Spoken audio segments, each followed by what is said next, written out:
네, 여러분 오랜만입니다. 4주 만에 제가 강단에 서는 것 같습니다. 오늘은 출애굽기 강해에 이어서 진행하는데요. 강해 8번째 시간입니다.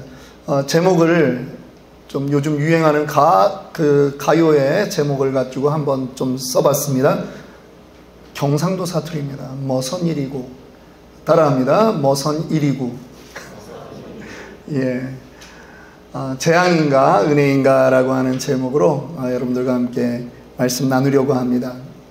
우리가 성경을 읽을 때는 성경, 지금 우리 성경 통독 지금 진행되어 있죠. 신약을 하고 있는 거로 제가 알고 있고요. 또 개별적으로도 우리 또 청년들이 또 이렇게 읽어나가고 있는 거로 제가 알고 있습니다. 그런데 어느 챕터, 어느 부분을 이렇게 읽을 때마다 그 장에서 주제가 무엇인가, 이 장에 그 쓰여진 목적이 무엇인가 하는 것을 생각해야 됩니다. 출애굽기는 그 주제가 무엇입니까? 그렇죠. 출애굽이에요. 애굽에서 나오는 것입니다. 구원의 이야기를 우리에게 보여주고 있다, 이렇게 볼 수 있습니다. 특별히 오늘 저는 여러분들하고 출애굽기의 그 10가지 재앙 중에 9가지 재앙을 살펴보려고 합니다. 이 재앙은 우리가 이 재앙의 그 일들을 통해서 우리가 하나님에 대해서 더 잘 알 수 있는 그러한 시간이 될 것입니다. 우리 재앙들을 어렸을 때 주일학교 다닐 때 외워본 적이 있습니다. 피, 개, 이파리, 악종, 우음의 흑장미. 그래가지고 이제 저는 이거 이렇게 외웠는데 피, 나일강이 피로 변하고, 개구리, 이, 파리.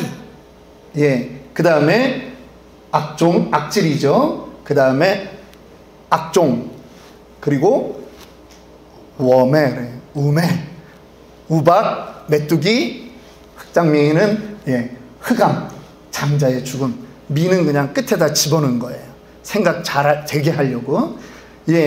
하나하나 너무나 그 애굽 나라의 크나큰 재앙으로 다가왔던 것들입니다. 국가적 재앙이었습니다. 실제로 일반 역사에서도 이 애굽에서 이 출애굽 역사가 있었던 그 시점에는 애굽을 강대국이라고 하지 않았습니다. 애굽이 강대국에서 빠집니다. 그 주변의 열강들 안에서 애굽이 가장 약한 나라로 변해가는 거예요. 이유는 우리는 알고 있죠. 10가지 재앙이 그들 가운데 미쳤기 때문입니다. 엄청난 손실을 보았습니다. 애굽에 사는 어떤 사람, 정말 산골에 살고 시골에 사는 어떤 사람은 이게 무슨 일인가 모를 정도의 그러한 재앙이었습니다. 요즘처럼 인터넷이 되지 않습니다. 방송이 없습니다. 그냥 어느 날 갑자기 자기에게 닥친 그 재앙을 도저히 이해할 수 없는 그러한 것으로 생각하는 그러한 시대였다라고 하는 것입니다. 삶의 터전에 생기는 그러한 재앙들이죠. 속수무책으로 당할 수밖에 없었습니다. 경상도 사람이 거기 있었다면 이게 무슨 일이고 무슨 일이고 그렇게 했을 것이라는 거죠.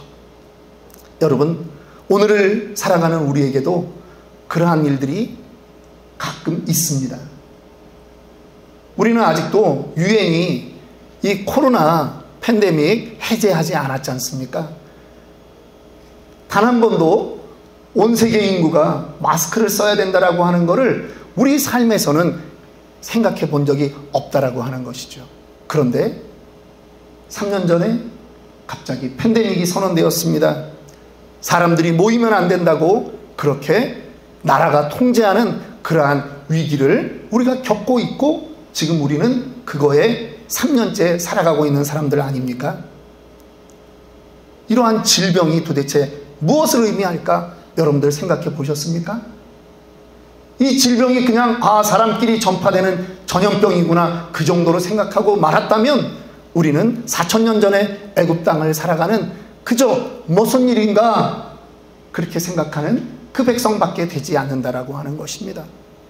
그런데 오늘 저와 여러분들이 이 시간을 살아가면서 성경을 알고 하나님을 안다면 우리의 인생 가운데 발생하는 그 한 가지 일들 가운데 그 일의 해답이 하나님께 있음을 우리는 믿어야 하는 것입니다. 오늘 그러한 관점에서 오늘 저와 여러분들이 이 10가지 재앙, 특별히 오늘은 9가지의 재앙을 살펴볼 텐데, 이 재앙이 정말 과연 재앙으로 끝나는 것인가, 아니면 이 재앙 가운데도 은혜가 있는 것인가 하는 것을 한번 살펴보기를 원합니다.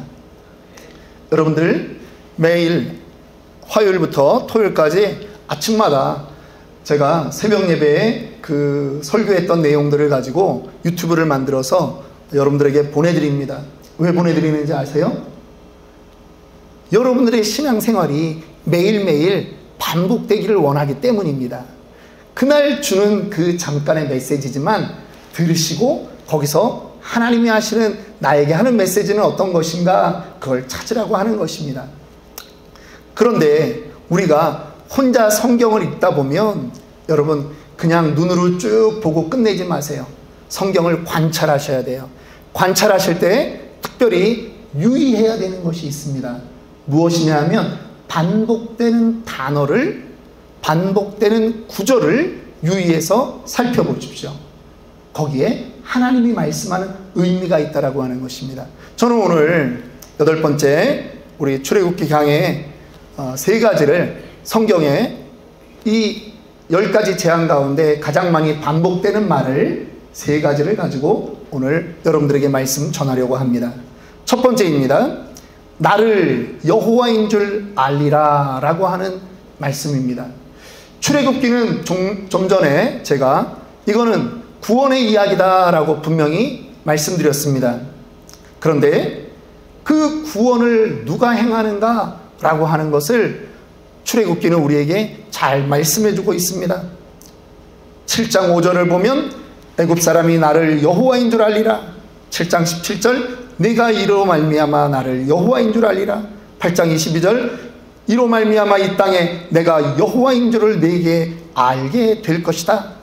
9장 14절, 9장 16절, 8장 10절, 10장까지 계속 이어지는 부분에 하나님이 말씀합니다. 나를 누구로? 여호와로 알게 되리라.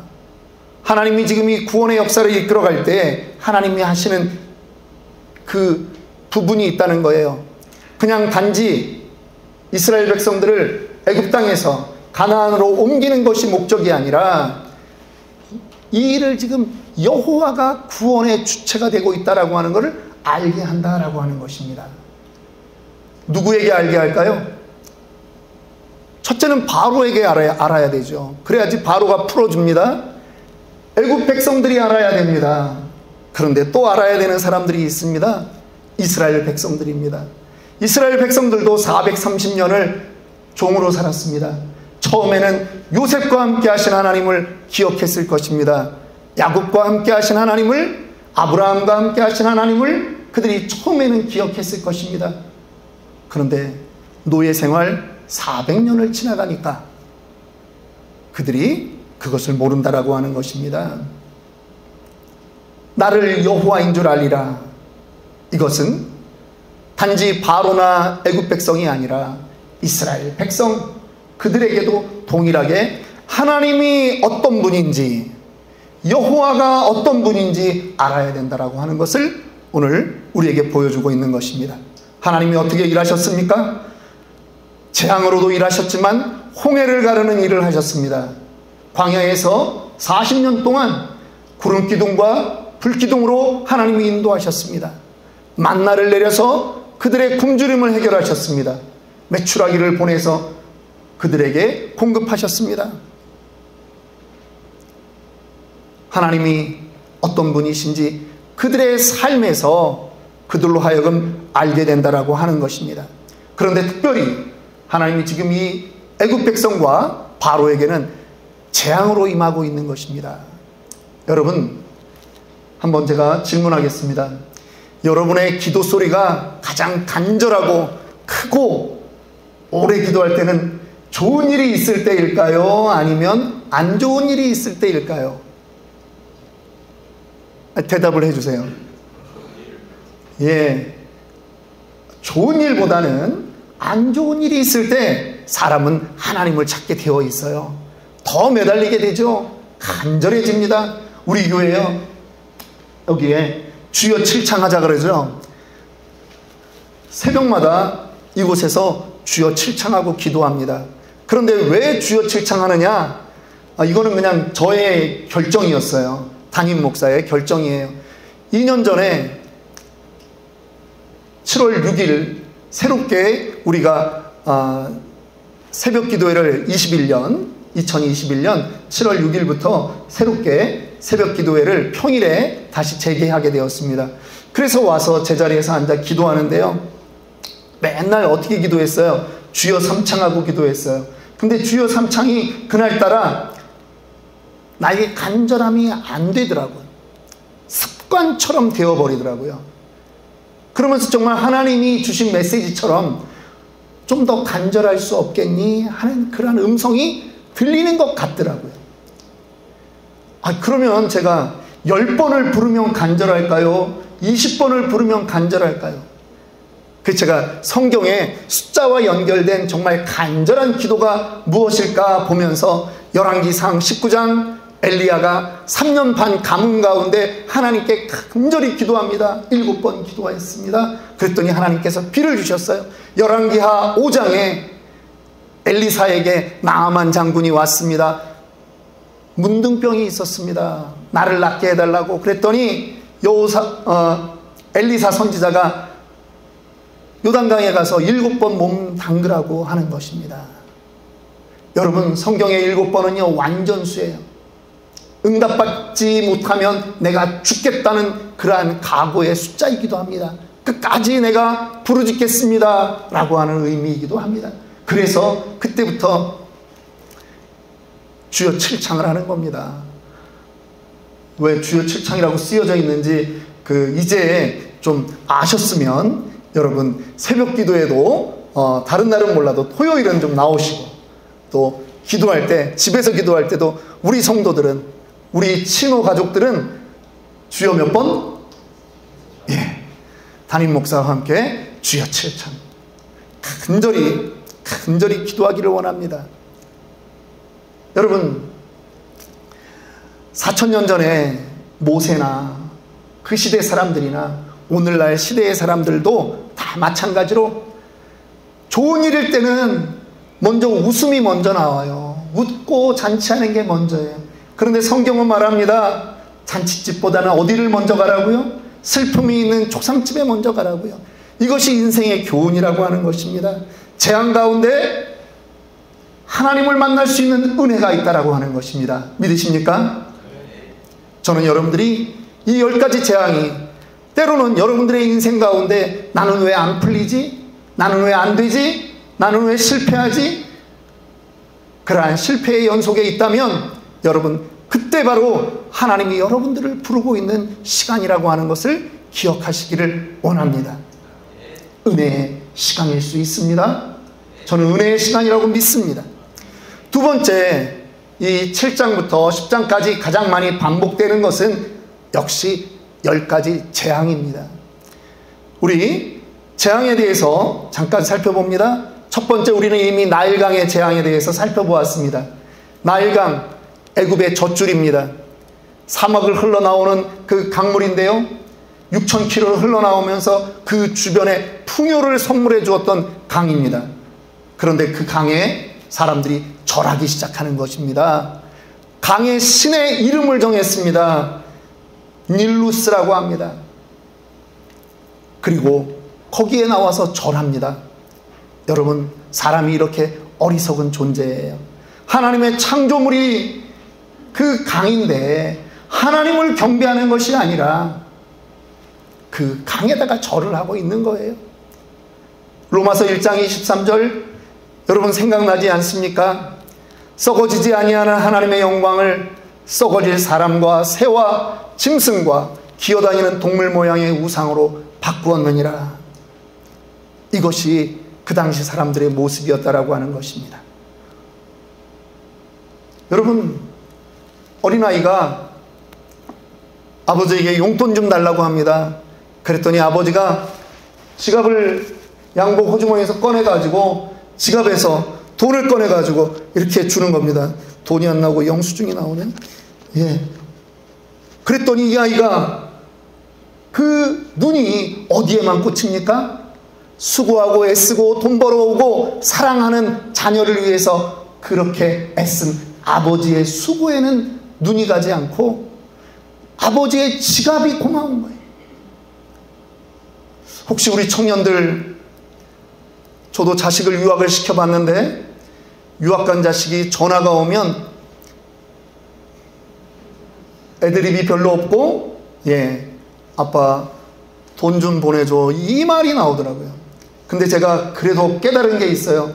딸 자식들은 애드립이 전반부에 있어. 아빠 요즘 어떻게 잘 지내? 사업은 어때? 이렇게 나오는데 아들들, 남자 청년들, 아버지랑 별로 대화를 하려고 하지 않아요. 그리고 바로 얘기해요. 아빠 돈 좀 보내줘. 이게 여러분들의 간증 속에 나오더라고요. 아들이 그 얘기할 때 섭섭하더라고. 건강도 좀 물어보지.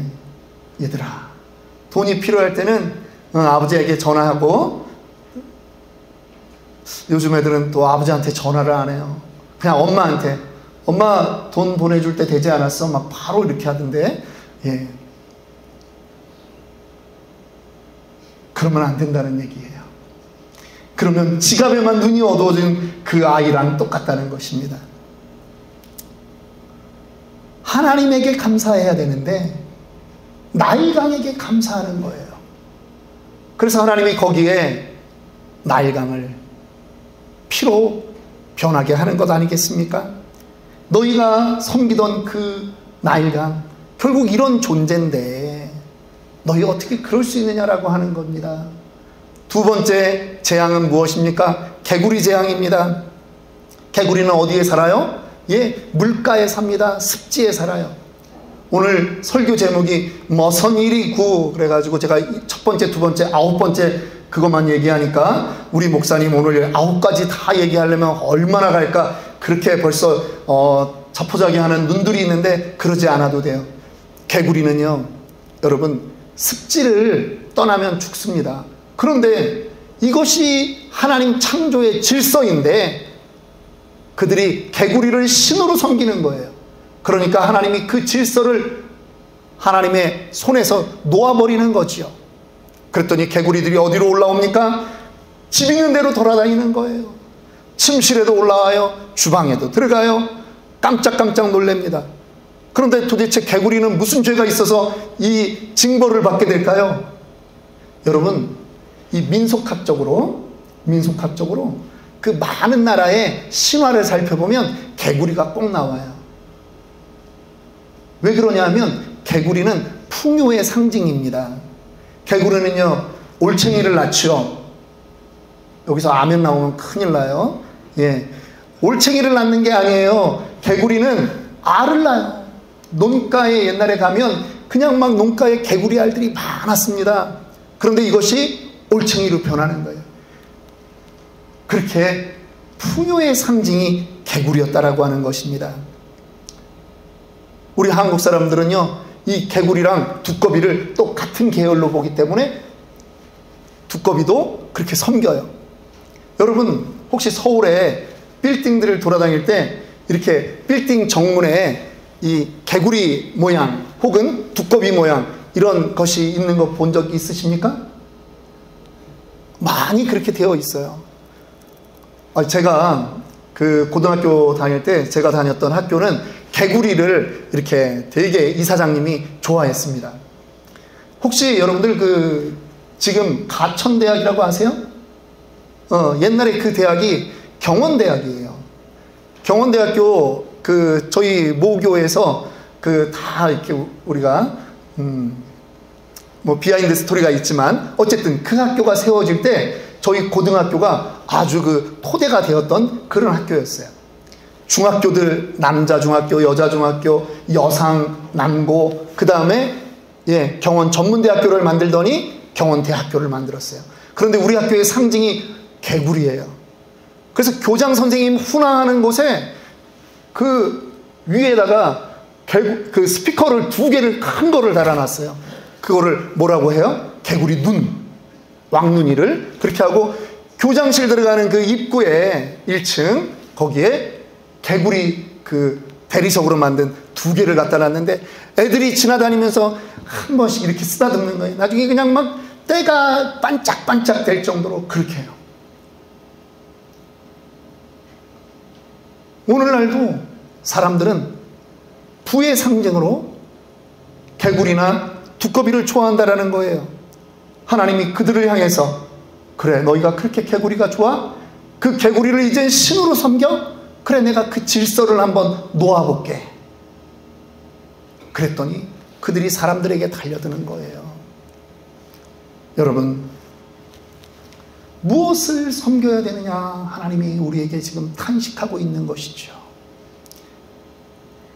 9번째 재앙은 흑암의 재앙이었습니다. 사람들이 3일 동안 더듬어야 무엇인가 찾을 수 있는 그러한 재앙이었다라고 하는 것입니다. 고대인들은요 태양을 섬겼습니다. 왜? 밤이 되면 횃불로도 어두운 그 세상을 다 밝힐 수 없기 때문입니다. 그래서 태양을 모든 나라의 태양신을 섬기는 그러한 풍속들이 있습니다. 태양신의 이름을 그 애굽 사람들은 라라고 불렀습니다. 파라오라고 하는 뜻이 무엇입니까? 파라오, 태양신의 아들, 라의 아들이라고 하는 뜻이 파라오라고 하는 것입니다. 태양도 하나님의 피조물에 불과한 것인데 사람들이 그것을 신으로 여기고 그것을 경배하고 섬기고 있는 그 모습에 하나님이 심판하시는 것입니다. 호세아 선지자는 말합니다. 호세아 4장 1절에 이 땅에는 진실도 없고 인애도 없고 하나님을 아는 지식도 없다라고 말합니다. 내 백성이 지식이 없으므로 망하는도다. 내가 지식을 버렸으니, 다시 말해서 말씀을 버렸으니 나도 너를 버려 내 제사장이 되지 못하게 할 것이요, 네가 네 하나님의 율법을 잊었으니, 말씀을 안 읽으니, 말씀을 잊었으니 나도 내 자녀들을 잊어버리리라.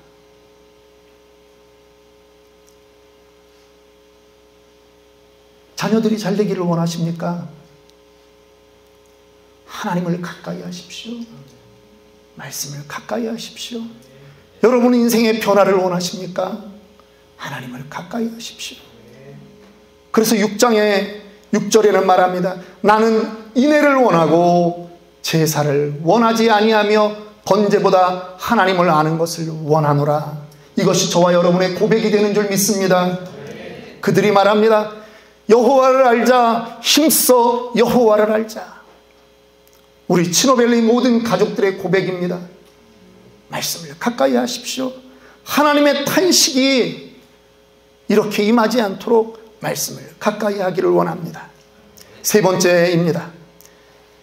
7장부터 10장까지 이 10가지 재앙 가운데 가장 많이 등장하는 단어가 있다면 그것은 완강하다, 완악하다라고 하는 말입니다.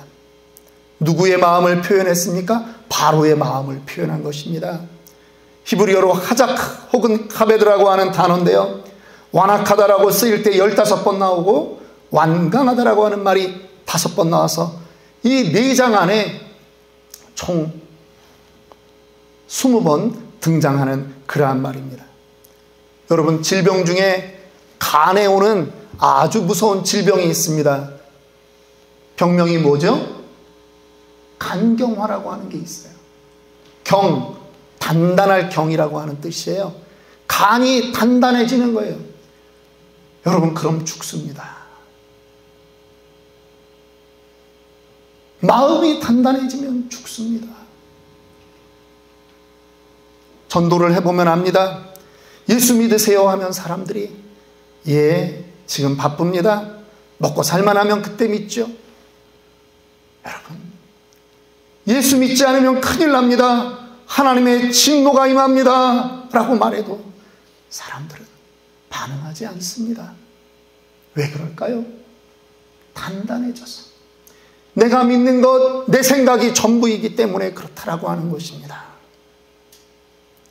믿지 않는 사람들은 그렇다 치고 오늘 이 자리에, 예배의 자리에 나와 있는 여러분들에게 질문합니다.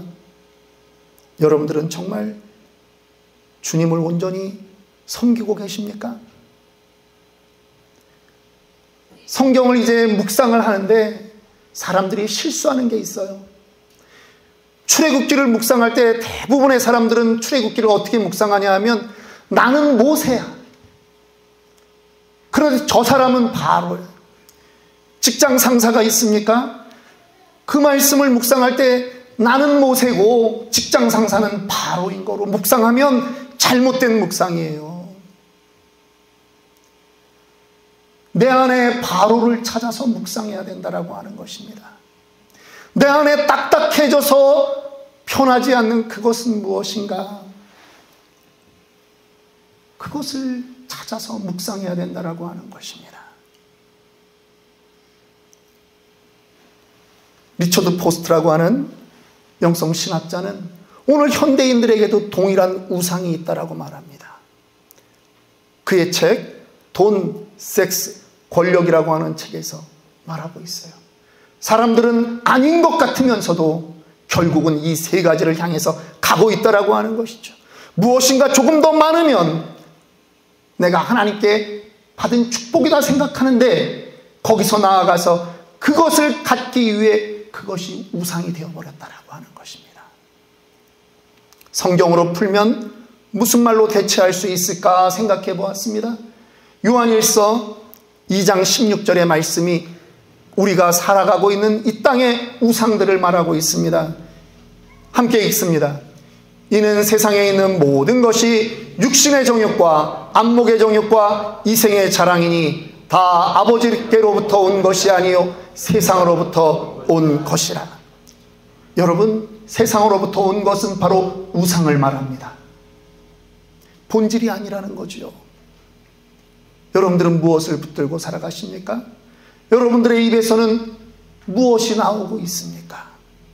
혹시 육신의 정욕, 안목의 정욕, 이생의 자랑이 우리에게서 끊임없이 나오는 것은 아니냐 하는 것입니다. 성경은 그래서 우리에게 들을 귀 있는 자는 들을지어다 늘 말하고 있습니다. 재앙이 고통인 것은 분명합니다. 재앙을 즐겨할 사람은 아무도 없습니다.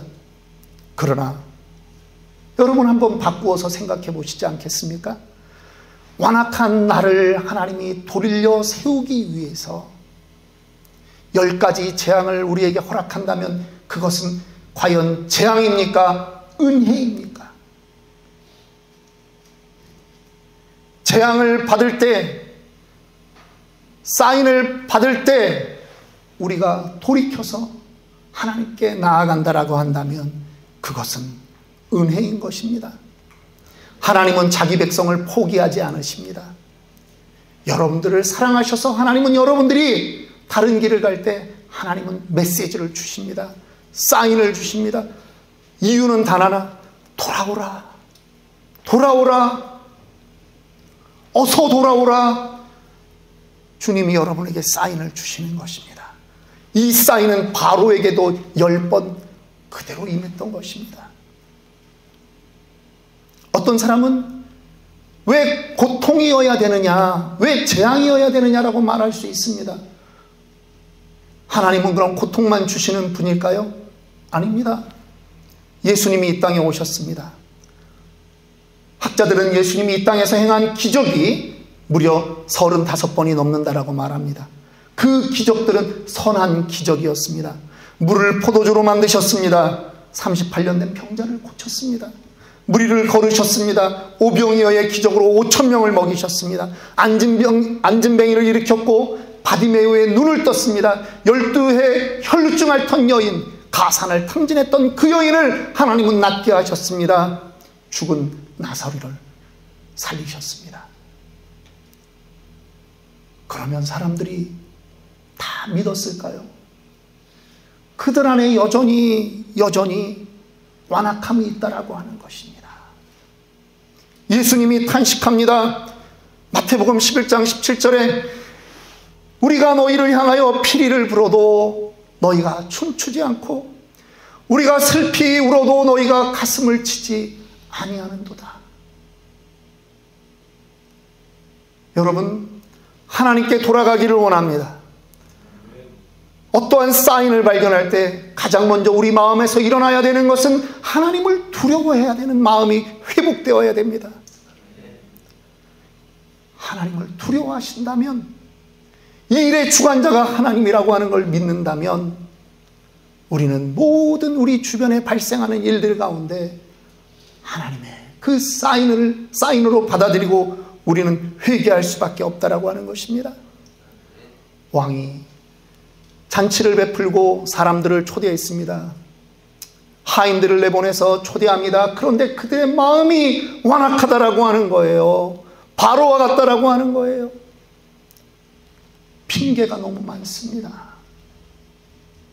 나는 장가 가야 돼서 올 수 없다. 나는 소를 사서 올 수 없다. 세상에는 핑계가 너무나 많습니다. 예수님에게 사람들이 회개하지 않는 겁니다. 사람들이 그렇게 완악할 때 예수님이 탄식합니다. 예루살렘아, 예루살렘아, 선지자들을 죽이고 내게 파송된 자를 돌로 치는 자여, 암탉이 그 새끼를 날개 아래 모음같이 내가 네 자녀들을 모으려 한 일이 몇 번이더냐. 그러나 너희가 원하지 아니하였도다. 돌아오지 않는 것입니다. 주님의 마음이 아픈 거예요. 회개하지 않는 것입니다. 어제가 오늘 같고 오늘이 어제같이 그렇게 일상으로 살아간다라고 하는 것입니다. 주님이, 그 탄식하는 주님이 그래도 실망하지 않고 그 백성들을 위해 십자가에 달려 죽으셨습니다. 끊임없이 우리를 설득하셨다라고 하는 것입니다. 하나님이 우리를 향해서 구원을 마련해 놓고 우리를 설득하십니다. 여러분을 부르십니다.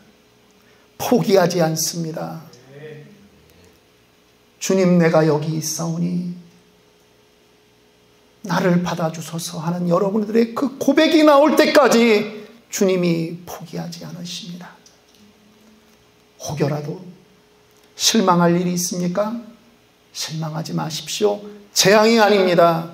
여러분들에게 하나님의 은혜인 것입니다.